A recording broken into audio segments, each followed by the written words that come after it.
em ataques rápidos. Portanto, eu naquele momento ainda esperei 2 ou 3 minutos para poder pensar e reajustar rápido, porque nós temos que agir rápido e tomar as melhores decisões.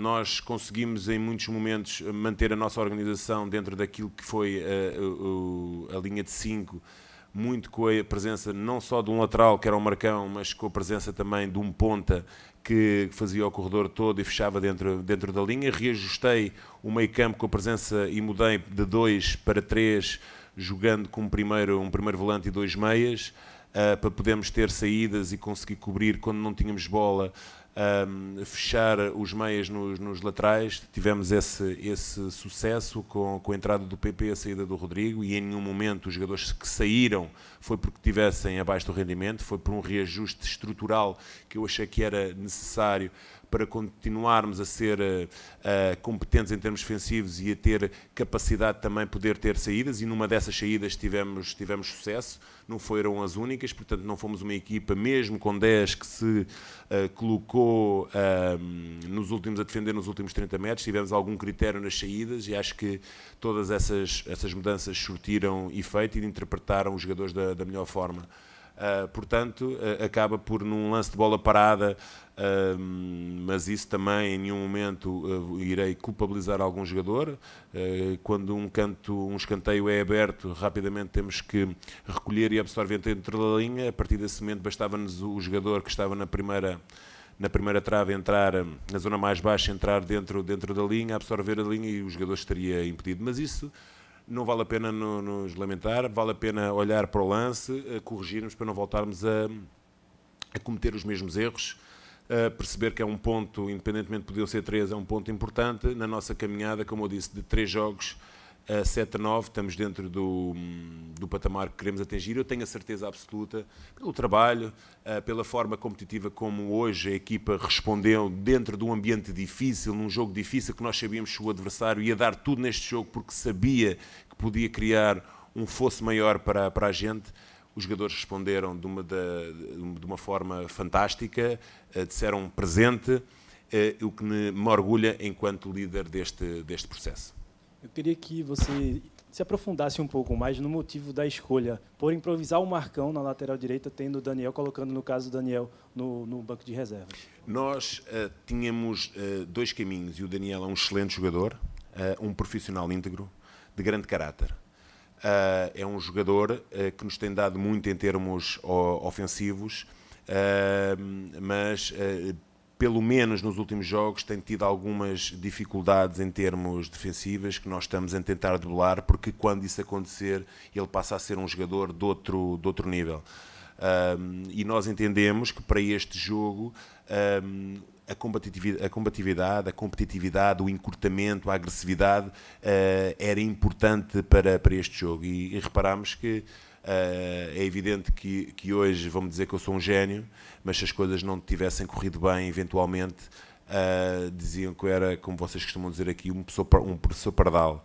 Portanto, nesta perspectiva, aqui hoje certamente que me vão chamar gênio, mas aqui não há génios nem professor pardais, aqui há gente coerente, tem critérios nas suas escolhas e não faz as escolhas porque hoje me apetece fazer isto e amanhã apetece-me fazer outra coisa. Portanto, o Daniel merece-me a minha confiança, assim como o Marcão, e tinha 2 caminhos para o Daniel.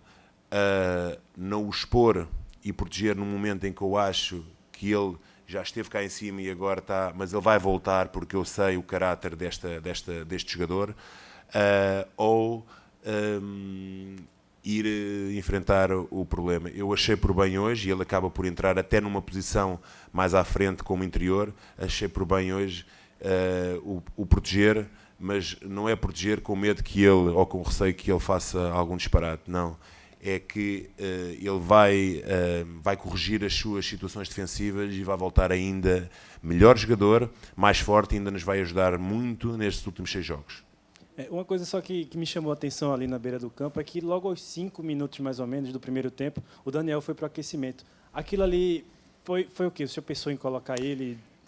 Não, quer dizer, ao fim e ao cabo, para ele ir aquecer foi um pensamento, mas foi porque o Joaquim tinha relatado e reportado um desconforto na posterior. Portanto, eu ali, e ainda bem que isso não aconteceu, porque o Joaquim e outros tantos fizeram um enormíssimo jogo de valentia, de muito rigor, de organização, de entreajuda, de solidariedade. E quando isso existe, as equipas estarão sempre muito mais perto do sucesso, porque nesta altura, e aquilo que eu disse aos jogadores, isto já não é uma questão técnica, estrutural, de organização, porque isso eles sabem, sabem o que é que têm para fazer.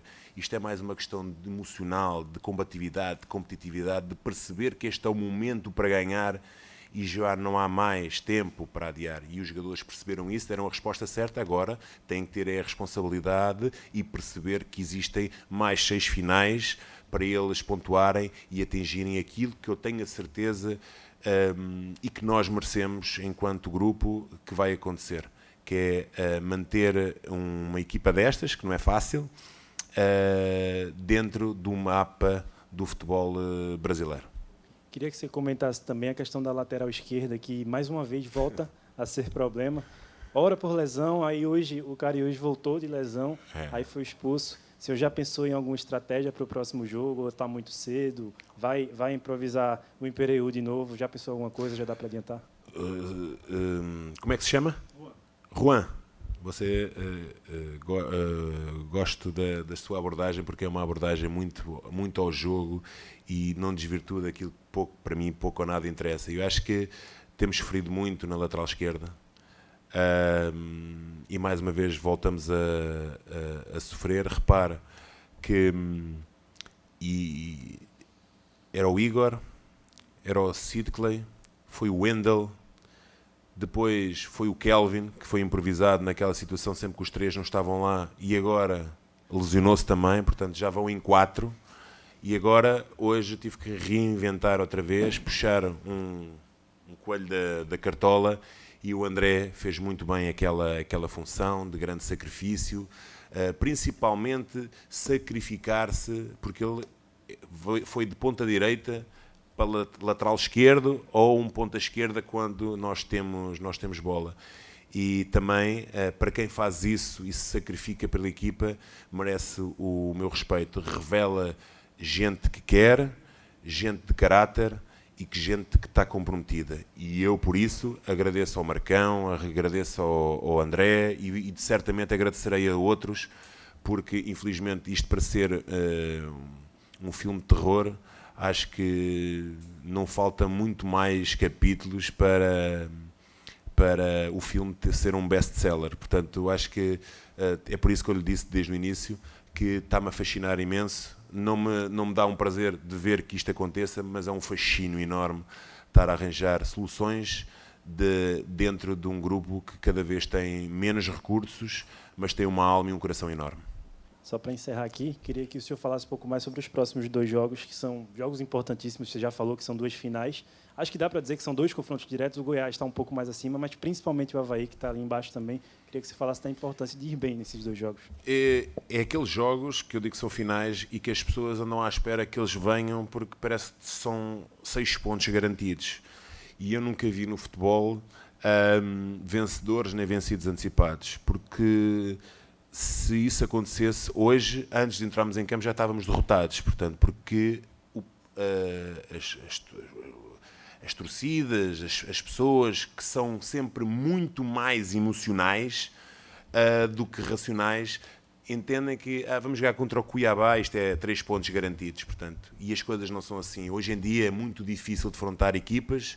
As equipas são muito organizadas, são bem orientadas. Desde já também mandar um abraço enorme ao Lúcio, que tive um prazer enorme de poder ser seu treinador. Fui o último treinador do Lúcio no Atlético. É um profissional de grande caráter e eu tenho a certeza que pela sua dedicação e pelo o campeão que foi enquanto jogador, ele certamente levará o Ceará também a permanecer. Portanto, as pessoas que mantenham a calma, a serenidade nestes momentos, porque não é à pancada nem na violência que nós vamos resolver o nosso problema, ainda vamos agravar a situação. Portanto, perceber que não há vencidos nem vencedores antecipados e que as outras equipas que nós vamos defrontar têm os mesmos objetivos que a gente. Portanto, muito respeito, sermos muito sérios na preparação destas competições e perceber que é durante aqueles 90 minutos, mais qualquer coisa, que temos que provar que somos melhores que o adversário. Claro que as duas torcidas, né, tanto a do Ceará como a do Cuiabá, estavam bem chateadas antes do confronto, pelas últimas partidas, pelos últimos resultados, desempenhos e tal. Até teve um jogo recente que o Wagner Mancini veio aqui, técnico do América Mineiro, ele falou que se analisava todo o cenário, né, o quanto o torcedor local estava chateado e tal. Foi analisado por você também essa situação, assim, em questão, não digo, claro, jamais a gente vai imaginar que vai ter uma batalha campal, uma guerra, briga, sei lá, palavra negativa que a gente pode usar nesse momento. Mas se analisa também esse cenário, de repente o torcedor pressionando o time da casa, enquanto o gol não sai, se analisou esse cenário. E eu queria também, eu sei que você já falou sobre isso, né, sobre a confusão, mas te assustou, assim, deixou assustado? Eu sei que em outros países também acontece, né, tem o leste europeu muito, mas em Portugal, pelo menos que eu saiba, assim, eu nunca vi algo como ocorreu hoje. Te assustou em algum momento? Eu já tinha confessado que o pânico também gerou-se, tanto que quando eu cheguei ali, se reparar, o jogo ainda estava a decorrer, eu abandonei, portanto, eu não me revejo e tenho que me proteger a mim e aos meus, portanto, e quando eu cheguei até ao meu vestiário, tinha um conjunto de mensagens da minha mulher, dos meus filhos, dos meus pais, da minha irmã, portanto, é natural essa preocupação porque eles estão a acompanhar o jogo. E também não se revêem. Portanto, eu já disse isto, o futebol não é isto, o futebol é paixão, é amor, é um jogo fantástico, que move multidões, que gera emoções, mas que nunca tem espaço, e para mim nunca terá espaço para a violência. A partir desse momento, acho que o futebol deve ser continuamente um desporto que deve ser um conjunto, dentro dele um conjunto de princípios e valores e deve ser catapultar para uma forma de estar e de ser na vida, portanto, e não algo que é um espaço onde se vai gerar a frustração das pessoas, onde elas vão brotar toda a raiva que eventualmente têm numa sociedade cada vez mais difícil e carente de valores, difícil por vários motivos, portanto, e isso é que muitas das vezes eu também faço ver aos meus jogadores que eles têm paixão, fazem o que gostam, ainda têm a capacidade de receber por aquilo que gostam, difícil, e essas situações são importantes, é não ter um teto para viver, ter dificuldades para poder pagar as nossas contas, não ter para comer, e isso é que é a dádiva que Deus, infelizmente, é essa injustiça social que eu também condeno, mas que ela nunca vai ser igual para todos. Portanto, acho que o futebol deve ser um espaço, um exemplo para todos e não deve ser um espaço onde as pessoas vêm eclodir todas as suas frustrações e que depois gera violência. Não me revejo neste futebol, nem neste, nem em nenhum lado que possa existir isso, como há pouco tempo existiu na Indonésia.